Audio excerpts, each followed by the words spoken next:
Hi hello. இன்னைக்கு பெரிய நெல்லிக்காய் ஊறுகாய் எப்படி செய்வது வாங்க பார்ப்போம்.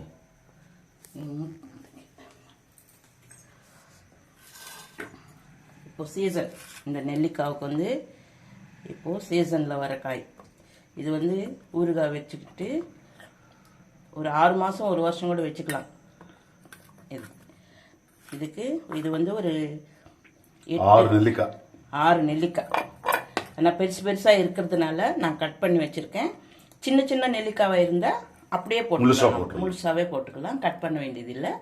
இது ரொம்ப பெருசாக இருந்தது, இவ்வளோ பெருசாக இருந்தது. அதனால வந்து நான் வந்து இது துண்டாக கட் பண்ணேன். இப்போ முதல்ல இது வந்து ஸ்டவ்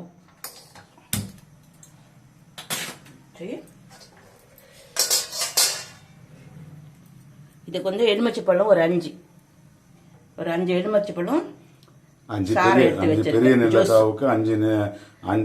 6 கூட போட்டுக்கலாம். இருந்தா இன்னும் 2 கூட, ஏன்னா இன்னும் 2 போட்டா அதுக்கு தகுந்த போல பூ காரம் எல்லாம் போட்டோம்னா கொஞ்சம் ஜூஸ் வரும். ஏதாவது தொட்டுக்க சாப்பிட்றதுக்கு நல்லா இருக்கும். நான் ஒரு 5 காய் தான் போட்டிருக்கேன். ஆனா இதுல இருக்கிற புளிப்பு பத்தாது. சில பேர் வந்து இதுல இருக்கிற புளிப்பு வச்சே ஊறுகாய் பண்ணிடுவாங்க. அது வந்து அந்த அளவுக்கு டேஸ்ட் இருக்காது. இந்த லெமன் ஜூஸ் மிக்ஸ் பண்ணதா நல்லா இருக்கும். அதனால தான் நான் வந்து 5 லெமன் ஜூஸ் பண்ணி வச்சிருக்கேன். இது வந்து ஒரு 6 நெல்லிக்காய் பெருசாக இருந்தது, நான் கட் பண்ணேன். இப்போ வந்து இது ஒரு 100 கிராம் எண்ணெய் விட்டுக்கோங்க, கடல் எண்ணெய்.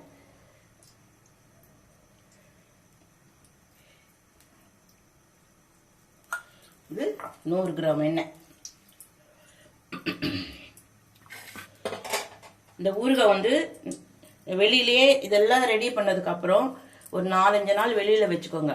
நல்லா ஊறினதுக்கு அப்புறம் ஒரு கிளாஸ் பாட்டில போட்டு ஃப்ரிட்ஜில் வச்சுக்கிட்டிங்கன்னா 1 வருஷத்துக்கு கூட வச்சு சாப்பிட்டுக்கலாம், ஒன்றும் ஆகாது. நான் கை இந்த ஈரெல்லாம் படாமல் பார்த்துக்கோங்க.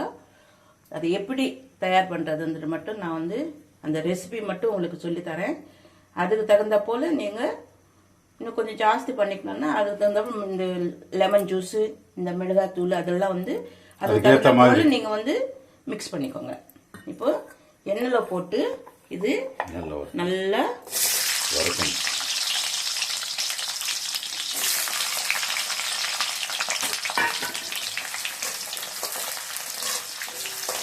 5 நெல்லிக்காவுக்கு எவ்வளோ ஆயில்? 5 நெல்லிக்காய் 100 கிராமுக்கு மேல இருக்குல்ல இந்த நெல்லிக்காய். ஆயில் வந்து ஒரு 100 கிராம் போட்டுருக்கேன். 100-150 கிராம்குள்ளதான் இருக்கும். இதை வதக்கணும், நல்லா ப்ரௌன் கலரா ஃப்ரை பண்ணிக்கணும்.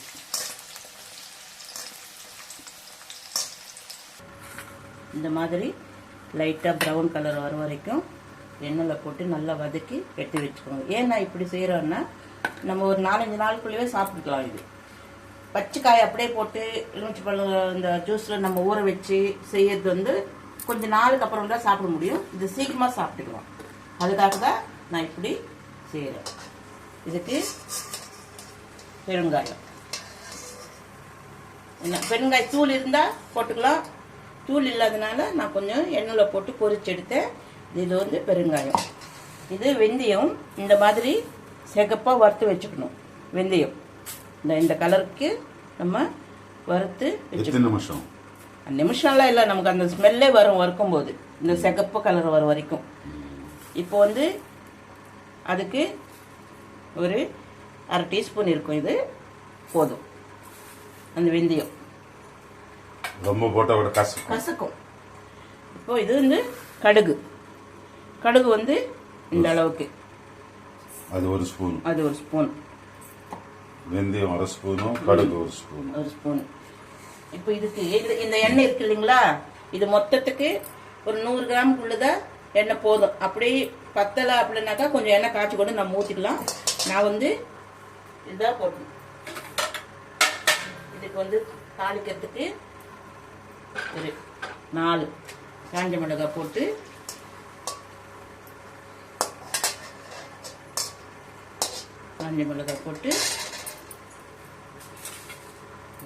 இந்த கடுகு போட்டிருக்கேன் தாளிக்கிறதுக்கு.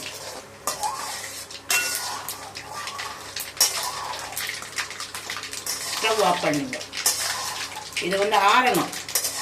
இந்த எண்ணெய் இப்படியே இந்த கடாயிலேயே வச்சுருந்தீங்கன்னா கொஞ்ச நேரத்துக்கு ஆறிடும். சூடில் வந்து இதெல்லாம் பவுடரெல்லாம் போட்டு மிக்ஸ் பண்ணக்கூடாது. கொஞ்சம் நேரம் ஆறினதுக்கப்புறம் எல்லாமே போட்டு மிக்ஸ் பண்ணணும். இது பவுடர் பண்ணிக்கணும்.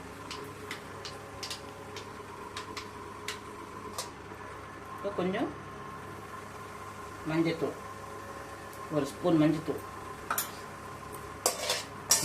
போட்டு இந்த லெமன் ஜூஸ் இருக்குது இல்லைங்களா, இப்போது எண்ணெய் ஆறிடுச்சு. அந்த அளவுக்கு சூடு கிடையாது. கொஞ்சம் ஆறினதுக்கு அப்புறம் தான் இந்த லெமன் ஜூஸ் அதில் மிக்ஸ் பண்ணணும். ஏன்னா அது சூடாக இருக்கும் போதெல்லாம் லெமன் ஜூஸ் வந்து அதில் மிக்ஸ் பண்ணக்கூடாது. இதை நான் வந்து லெமன் ஜூஸ்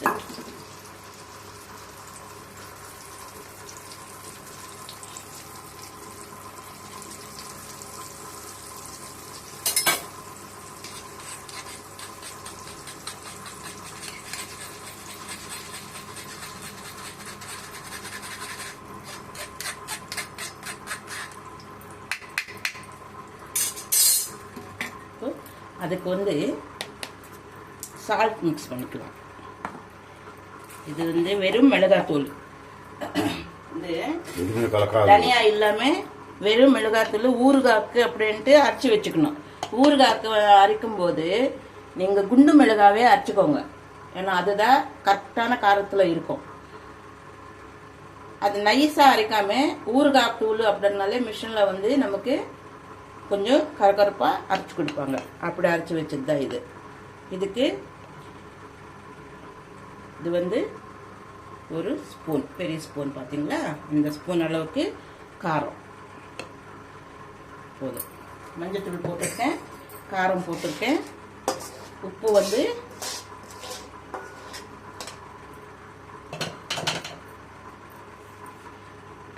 வந்து அந்த மிளகாத்தூள் போட்டேன்ல அந்த ஸ்பூன் அளவுலேயே ஒரு ஸ்பூன் கல் உப்பு இல்லை, சால்ட்டு. அப்புறம் கம்மியானா நம்ம வந்து மிக்ஸ் பண்ணிக்கலாம். இப்போது இது நான் வந்து இதை பார்த்தீங்களா, இந்த வெந்தயம், பெருங்காயம், கடுகு பவுடர் பண்ணாது இதில் மிக்ஸ் பண்ணணும். மிக்ஸ் பண்ணிவிட்டு எல்லாமே ஒன்றா போட்டு நல்லா கிளறி விட்டுடணும். விட்டு இது வந்து இப்போ இந்த நம்ம நல்லா வறுத்து வச்சிருக்கிறோம் இல்லைங்களா, ஏன்னா சீக்கிரமாக சாப்பிட்றதுக்காக தான். இல்லைன்னா பச்சையாகவே அதிலே போட்டுடலாம். பச்சை காய் அப்படியே போட்டோம்னா ரொம்ப நாள் ஆகும், காயாக போட்டால் கூட. இது நம்ம ஒரு வாரத்துக்குள்ளே சாப்பிட்லாம், அப்படியே ஊறிடும் ஒரு வாரத்துக்குள்ளே. இதுதான் நெல்லிக்காய் ஊறுகாய். நீங்கள் வந்து இந்த ரெசிபிலேயே பண்ணிக்கோங்க. எண்ணெய் கூட போதும், இதுக்கு மேலே எண்ணெய் கூட தேவைப்படாது. உப்பு இப்போ பார்த்தாலாம் கரெக்டாக நமக்கு ருச்சி தெரியாது. உப்பு ஒரு கொஞ்ச நேரம் பொறுத்து உப்பு கம்மியான இல்லை நாளைக்கு கூட பார்த்துக்கலாம். நீங்கள் ஒரு 2-3 நாளைக்கு வந்து வெளியிலே வச்சுக்கோங்க. அதுக்கப்புறமா ஒரு கண்ணாடி பாட்டிலில் போட்டு ஃப்ரிட்ஜில் வச்சுக்கிட்டிங்கன்னா எப்போ வேணுமானாலும் அப்போ வச்சு நம்ம ஒரு வருஷத்துக்கு கூட இருக்கும். இது ஒன்றும் ஆகாது. சின்ன காயாக இருந்தால் நீங்கள் அப்படியே போட்டு ஃப்ரை பண்ணி எடுத்துக்கோங்க. பெரிய காயாக இருக்கிறதுனால இந்த மாதிரி நான் கட் பண்ணியிருக்கேன். இதுக்கு வந்து கருவேப்பிலை, கொத்தமல்லி அதெல்லாம் தேவையில்லை. ஊறுகாய்க்கு அதெல்லாம் போடக்கூடாது. ஊறுகாய்க்கு வந்து இந்த மாதிரி நான் சொன்ன மாதிரி இந்த மாதிரி மிளகாத்தூள் தான் யூஸ் பண்ணணும். சால்ட்டு, இந்த வெந்தயம் பவுடர் வந்து நான் ஒரு ஸ்பூன் வெந்தயம் போட்டிருக்கேன், 2 ஸ்பூன் கடுகு போட்டிருக்கேன். ஏன்னா இந்த காய்க்கு இதுக்கு இன்னும் ஜாஸ்தி வேணும்னா அதுக்கு தகுந்த போல் நீங்கள் இந்த மாதிரி வறுத்து மிக்ஸ் பண்ணிக்கோங்க. ஸ்மெல்லே சூப்பராக இருக்குது. இது நல்லா நீங்கள் இந்த கடாயிலே கூட ஒரு 2-3 நாளைக்கு வச்சு இதெல்லாம் மூடி வச்சிடலாம். அதுக்கப்புறமா எடுத்து நீங்கள் ஜாரில் போட்டு, ஜார் இருந்தாலும் சரி, பிங்காணி ஜார் இல்லைன்னா கண்ணாடி பாட்டில், பிளாஸ்டிக் பாட்டிலில் போடக்கூடாது. இப்போது இது என்னது டப்பர்வேர் பாட்டில் டப்பா வருது இல்லைங்களா, அதில் கூட போட்டு வைக்கக்கூடாது. கிளாஸ் பாட்டில், கிளாஸ் கண்ணாடி பாட்டில், கண்ணாடி பாட்டிலில் தான் ஊறுகாயெல்லாம் வச்சுக்கணும். இல்லைன்னா நம்ம பிங்காணி ஜார் இருக்கு இல்லையா, அதில் போட்டு வச்சுக்கலாம். இது பார்த்தீங்களா, கலர்ஃபுல்லாக இருக்குது, சூப்பராக இருக்கும். இது ஊற ஊற நல்லா ருசி வரும். டேஸ்ட் வந்து நல்லா இருக்கும். நீங்கள் பார்த்து இதே மாதிரி செஞ்சு பாருங்கள்.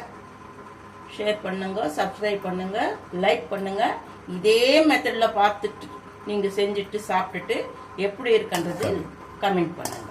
அவ்வளோதான். இதுதான் நெல்லிக்காய் ஊறுகாய். இதுக்கு லெமன் ஜூஸ் பிழிஞ்சாதான் டேஸ்ட் வரும். லெமன் இல்லாமல் பண்ணாதீங்க. லெமன் வரப்போ சிலர் வந்து வெறும் இதுலேயே புளிப்பு இருக்கு இல்லையா, இதுவே போதும், இதுக்கு எதுக்கு லெமன் அப்படின்னுவாங்க. ஆனால் லெமன் ஜூஸு கண்டிப்பாக நம்ம ஊற்றணும். அவ்வளோதான். இதுதான் நெல்லிக்காய் ஊறுகாய் ரெசிபி. ஓகே.